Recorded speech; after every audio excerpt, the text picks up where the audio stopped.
There is one thing that all resellers should have. Let's take a couple sourcing trips, see if you can figure out what that is. If so, put it in the comments and we'll talk about it a little later on in the video. Let's hit the road.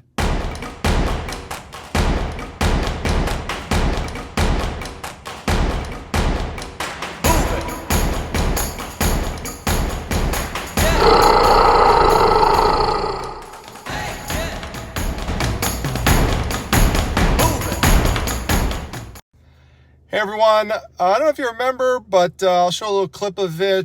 So there's the front door, and everything that I needed to get at this sale was located right here on this table. About a month ago, we went to an estate sale, and there was a bunch of jewelry. Mrs. Primetime actually sent me over to this place to get estate sale jewelry for her, and I told you that I had exchanged some contact information with the person who I purchased it from, and she had a bunch of additional stuff to possibly purchase later on. Well, we have kept in touch, and turns out that she's brought out a lot of jewelry. So Mrs. Primetime is here with me. What's up, Mrs. PT? What's going on?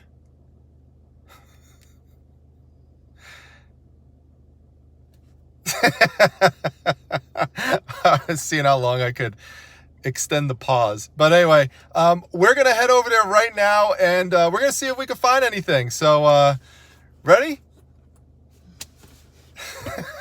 All right, here we go. All right, so I'm in the front door. I turn to the right, and I focus in on this brown table here that had the jewelry laid across the top. Now, this dog was so awesome, by the way, so friendly. I love dogs so much, which reminds me, stay tuned to the end for a hilarious Daisy clip. But you're going to see a variety of jewelry here. You're going to see brooches. You're going to see earrings. You're going to see pendants. You're going to see bracelets and necklaces. There's so much good stuff here. Some of it's in bags. Some of it's loose. The majority of it was in excellent shape. Just a few pieces here and there that were broken and that we could use for crafts. So you might be wondering how it is that I just have free reign to film like this with this dog, right? Where's the owner? Why is she letting me do this? That kind of thing, right? Well, as it turns out, Mrs. Primetime is with the seller down in the basement because they just started talking about something that they had a shared interest in. And the lady said, well, do you want me to show you how I'm setting up my basement for this crafting type of thing she was doing? And Mrs. Primetime's like, sure, yeah. So she goes down and, they're talking. And I bring that up because it's very, very important. What you're trying to do in these situations is make a connection with that seller. You want that seller to feel like, wow, this is someone that I could relate to. We have some things in common, and it really helps build that trust and build that relationship to make future deals together. So this would be the second such deal that we're trying to make. And really, when you come that next time, like after the first time you meet and then you get called back again, this is really, really an important time because what happens here is really going to determine if you get called back again. If you can't make a deal, then the person's likely not going to reach out to you again. Now, this is some other stuff on the white table. These are some paperweights that I picked up as well as part of the deal. There's some old Monopoly pieces here and everything. So Mrs. Primetime comes back and she's looking everything over and she's like, well, how about, how much would this section here be for? I'll tell you what this is a little bit later, these beads and things. But, she's like, well, how much for this tray here? And the lady's like, oh, $5. And I'm thinking, no, you can't do it this way. You got to get the whole thing. So I said, how much for everything? And the lady said, $30 for everything, including the stuff on the white table. All right, so this is just a closer overview of some of the stuff that we got once I brought it back to Primetime Treasure headquarters and started processing it a bit.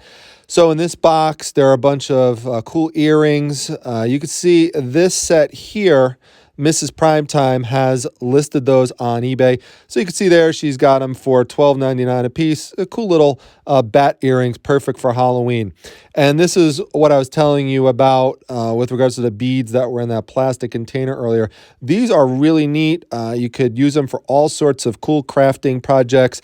I want to definitely give another shout out to Jessie Shops because she has motivated Mrs. Primetime to start trying to make her own jewelry.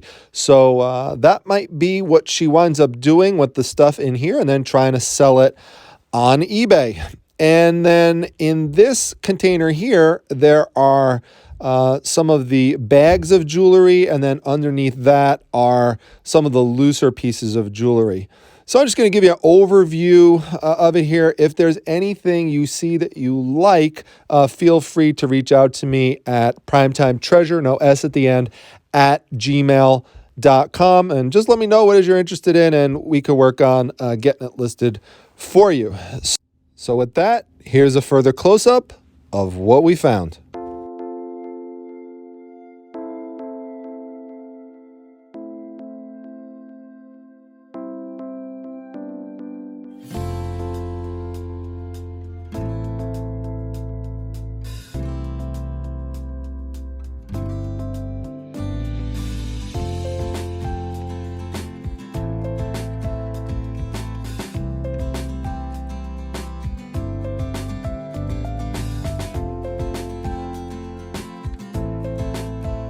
All right, we're heading out to my source who works in the comic book industry. He contacted me yesterday. He said he's got a whole bunch of Peppa Pig promotional items. Say that 3 times fast. So I'm excited to see what else he's got because he usually throws in a bunch of other miscellaneous items. Could be comic books, could be posters, could be clothes, and who knows. So we're going to head out there right now and we'll see what he's got. All right, so here's the box, which is cool in and of itself. You can see here, it's 2 feet wide. This thing is just ginormous. So, someone would like to have this just as a collector and to hold Peppa Pig toys and all other sorts of plushes and stuff. But let's see what we've got in here. So we've got Peppa's school play group. So you could see here, there's all the little characters here. This is going to be great for fourth quarter coming up. So we're going to get this listed ASAP. And then we've got another big one here. We've got Peppa's family motorhome. I did not realize that Peppa had a motorhome, but there we go, right there. I got to get up on my Peppa Pig television show watching, so a little behind on that. We've got a little crease there, but yeah, it's okay overall considering. And we've got some creasing there, but overall for the toy itself, the toy is in great shape, and that's what counts the most. And then let's see, we've got a Peppa Pig plush stuffed animal press, and let's see what happens if we press it. What happens, Peppa?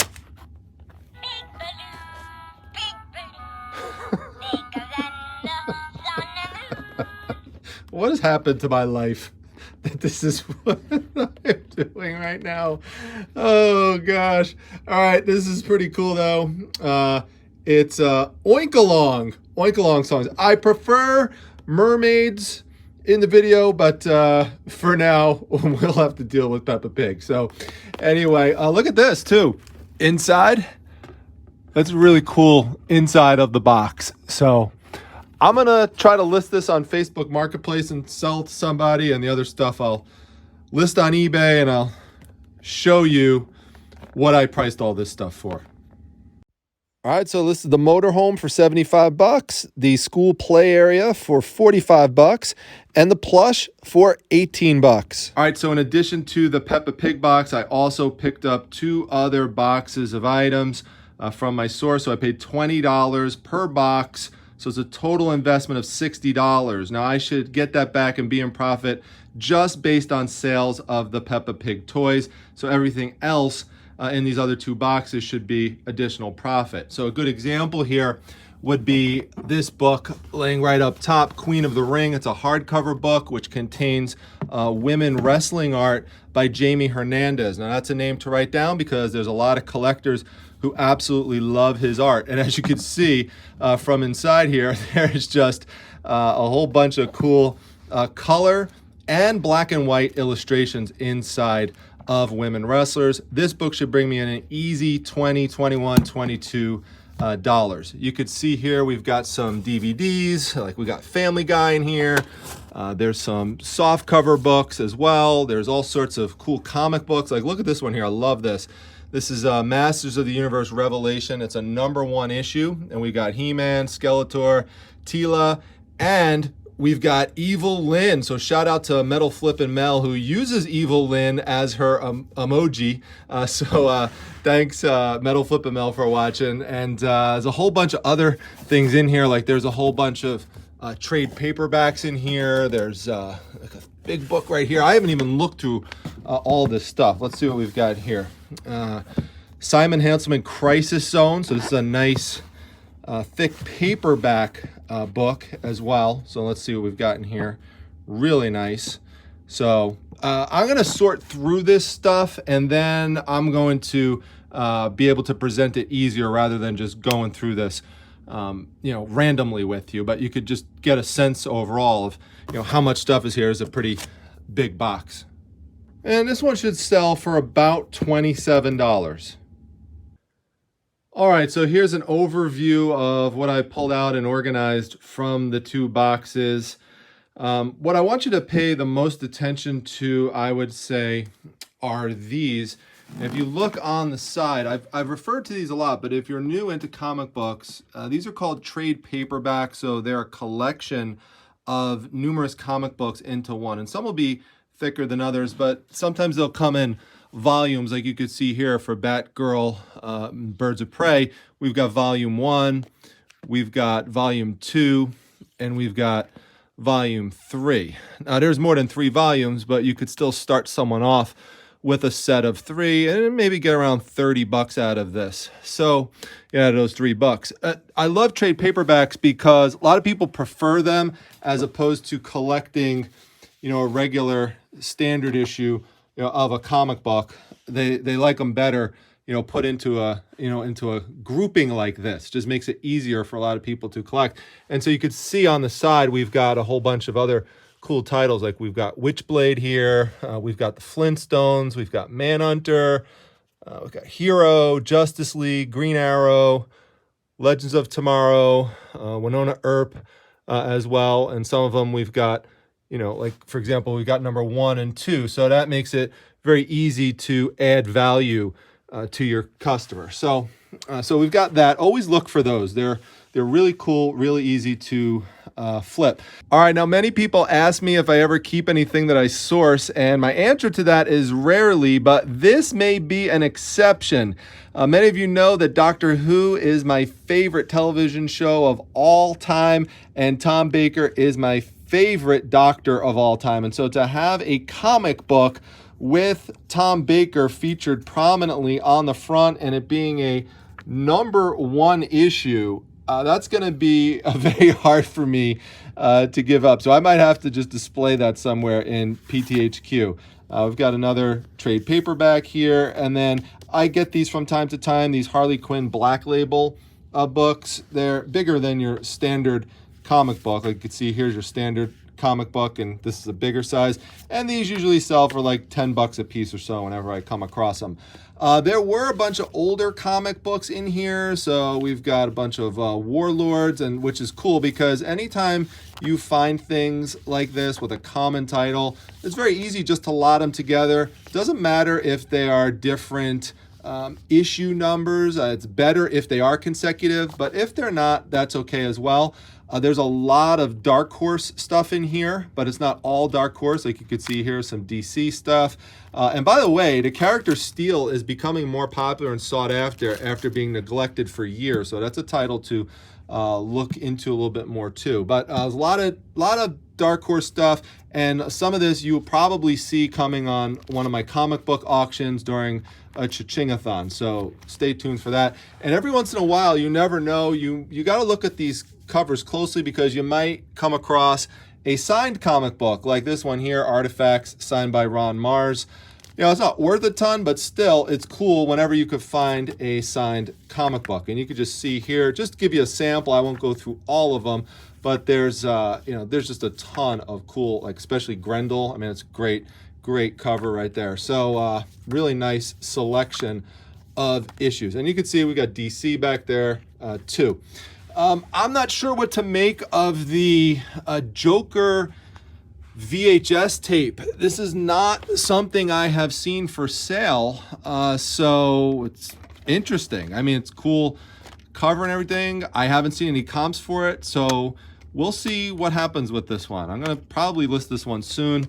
Some random toys, some random DVDs, some random books. I haven't looked into the prices of them yet, but you know, some of them are probably not worth much at all. We've got a random calendar back there, and then lastly, and this is an important point to keep in mind, when you're buying lots, you are going to wind up picking up things that are damaged. Like you can see here, this is a damaged comic book. I would never include this in one of my auctions, and I would never try to sell something like this on eBay, being that it's modern and damaged. It's not a key issue, so you don't want to try to sell something like that. But I don't throw it out. I put it to the side and I sell it in a damaged comic book lot auction on eBay for people who want to do crafting. And that's the same kind of thing with these damaged books. As you can see here, inside there's all sorts of cool strips that artists can cut out and use. So that's the cool thing about comics, is that even if the covers are damaged, and that could be for this kind of book, could be for trade paperbacks, it could be for, you know, these more traditional paperback books, even though they're damaged and wrinkled and stuff like that, inside there's still stuff that's useful for crafting people and artists. So yes, I wish that this stuff wasn't damaged. I knew it when I bought it, but I knew what I was getting overall as the whole package, that it was still a good deal. And like I said, we have a long-term business relationship, and there's been some killer deals I've made. So sometimes they're better than others, but overall it works out in the end, and I'm still happy with the $60 investment. I don't even have time to go through this lot, but this is just an example of, again, making local deals. It's a local comic book dealer who I go to once a month. I make wholesale deals with him. You know, and this is just another example of like a whole bunch of, you know, different types of comic books I pick up from him, and posters and all sorts of stuff that I get. And what is that noise? What is that? What? Oh my gosh. Oh gosh. All right, let's get out of here. All right, so what I believe all resellers need one or more of is a person or persons who you have an exclusive sourcing setup with. So this should be a person in which you can rely on to get certain types of items, and whom you have good reason to believe is not selling that stuff to anybody else. If you have that set up, that could give you a big advantage on eBay, and could give you a big advantage in your local area. So where everyone else is fighting it out at an estate sale or at garage sales, or maybe you just had a bad weekend or something, no worries. You could just go back to your exclusive source and go get some stuff. And I've done that many, many times. So this is something that takes time to develop. That's why I wanted to show the beginning phases of it with this source for Mrs. Primetime, and then one that has been developed for years for the comics and promotional items. So you have to build that trust. That is really important. And, you know, at this point, the guy who sells the comics and promotional items to me, for example, he doesn't even put ads in Craigslist or Facebook anymore. He used to. That's how I developed that relationship with him, was reaching out to him, and then just started talking. I said, listen, I told him, I said, you don't even have to put the ad in anymore. Just call me. And he started doing that. And he said, yeah, this is easier. I just text you. I said, I have more stuff. Come over. I don't even dig through the box or anything, because that's what I mean about trust. It's just been developed for so long. I know this stuff is good. And yeah, sometimes there might be some damaged items and everything, but overall, the deals have worked out for me. So I'm comfortable giving him what he asks. Before you go, don't forget to check out the eBay store of Kevin the Fish Fisher. He's got a great eBay store with all sorts of diverse items to check out. There's about 700 items or so. I put the link in the description section, and I'll have it in the comment section as well. He's a member of the channel. This is something I do for all members, is I will promote your store, not only here on the YouTube channel, I also promote it in my Facebook group, the Facebook Reselling Resource Center, which has 27,500 members in it at this point. So come on, check it out. Also check out membership here. All you got to do is hit the join button and explore all the different perks that are available to you. With that, thanks for watching. Leave a comment, like, subscribe, and I'll see you at the next one, everyone. Take care. Hey there. We had a fun time in the rain, didn't we? Look at you all wet. What are you, like 1 pound now? You're not happy with me after that whole walk. You look like you want to kill me. All right, I better dry you off. Oh boy, I'm in trouble.